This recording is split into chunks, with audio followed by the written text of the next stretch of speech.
Sosok yang aku kenal ya, terutama cara menghargai hidup tuh. Entah kenapa kita selalu satu frekuensi di sini.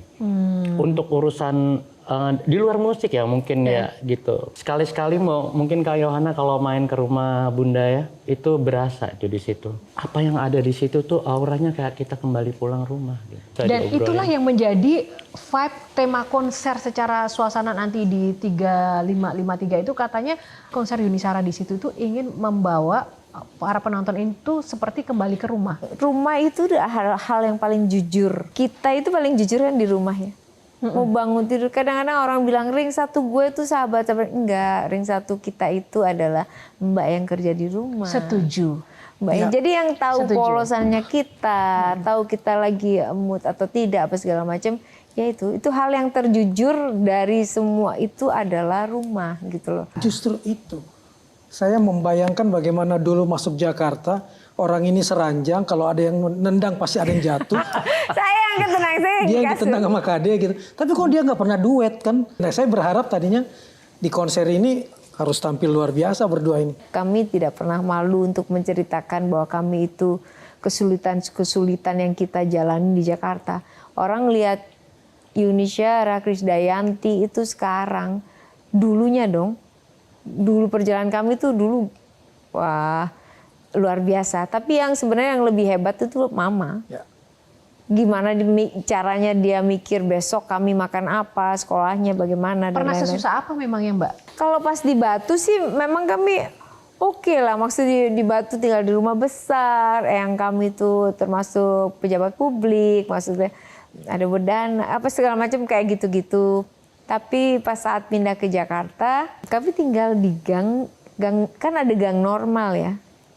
Ini gang kecil banget gitu ya. Terus kita diajak Mama jalan, kok kita lihat jalannya jalannya kecil banget sih Ma. Kan di Batu gede, terus udah gitu lah halaman besar, rumah besar gitu. Terus kok masuk ke jalan kecil sih Ma gitu. Terus tato berhenti di rumah petak gitu. Terus Mama bilang, ya kita tinggal di sini gitu. Kita diem, saya sama Yanti diem, tapi terus kita berdua, gitu. Ya gitu. Nanti kita kasih tanaman, kita kasih ini. Dan dari rumah petak itu udah ada tanaman rumah saya. Yang menghiasi petakan-petakan itu yang membedakan rumah petak satu dan rumah petakan kedua itu adalah pohon palem dan tanaman-tanaman gantung. Nah yang diceritain Kang Oman tadi yang masalah tempat tidur, kasur aja nggak masuk Pak. Jadi kasur tempat tidur itu kalau kita beli nggak masuk karena saking kecilnya. Jadi kita harus bikin di dalam rumah petak itu. Jadi yang tidur itu memang Mama sama Yanti, saya ngalah di kakinya mereka. Nah kan ada lemari. Lemari kalau dikasih pintu akan sulit lagi. Lemari kasih korden. Jadi kalau pas bangun saya sering ada di dalam tempat tidur itu karena ketendang kakinya Mama Yanti. Dalam lemari. Pemirsa harus tahu ya, teman-teman anak-anak muda harus tahu. Memang semuanya itu berproses. Loh. Berproses, jangan lihat sekarang, lihat dulunya dong, lihat dulu. Iya. Iya nggak sih? Kalau Mas Indo? Menarik ya ketika ngomongin gang kecil gitu ya.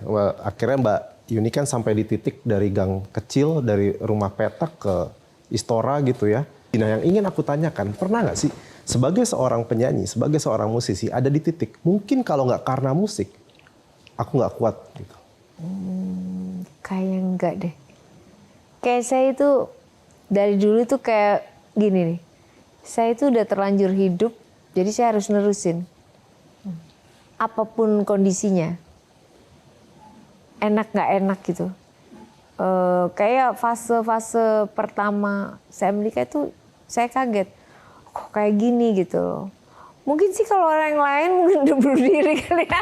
Tapi itu tidak saya lakukan, saya melanjutkan hidup, terus kaset saya meledak gitu. Selanjutnya saya menjadi berpikir, oh Tuhan itu kalau mau ngasih hadiah, kita emang harus gitu, harus di tempatnya gitu. Jadi setiap kali saya dapat kesusahan, misalnya saya kayak lagi di bawah banget gitu perasaan saya. Aduh ini Tuhan mau ngasih apa ya? Mikirnya udah gitu aja. Kalau sempat kehilangan identitas diri, misalnya identitas diri itu dalam artian misalnya, saya dulu sempat punya ciri khas tertentu gitu. Oh Yuni Syara yang rambutnya pendek, oh Yuni Syara yang nyanyi tali satu, oh Yuni Syara lipstiknya ini, oh, itu di pasar Klewer apa segala macam itu. Ini daster Yuni Syara, ini apa segala macam. Banyak itu perintilan-perintilan yang menyebutkan ininya Yuni Syara, ininya Yuni Syara, ini Yuni Syara. Banyak hal-hal yang melekat di entah yang saya pakai itu menjadi kayak semacam trademark atau menjadi ciri khas dari Yuni Syara. Bahkan di salon-salon tuh ada gambar contoh foto untuk potong rambut itu. Karena aku Potong termasuk salah satu korban ke Yuni Syara. Yang berondong pernah ya? Yang pendek ya? Karena pernikahan saya mungkin gagal gitu ya. Tapi saya nggak fair sama Tuhan, sama Gusti Allah. Karena saya juga mendapatkan rezeki juga dari situ.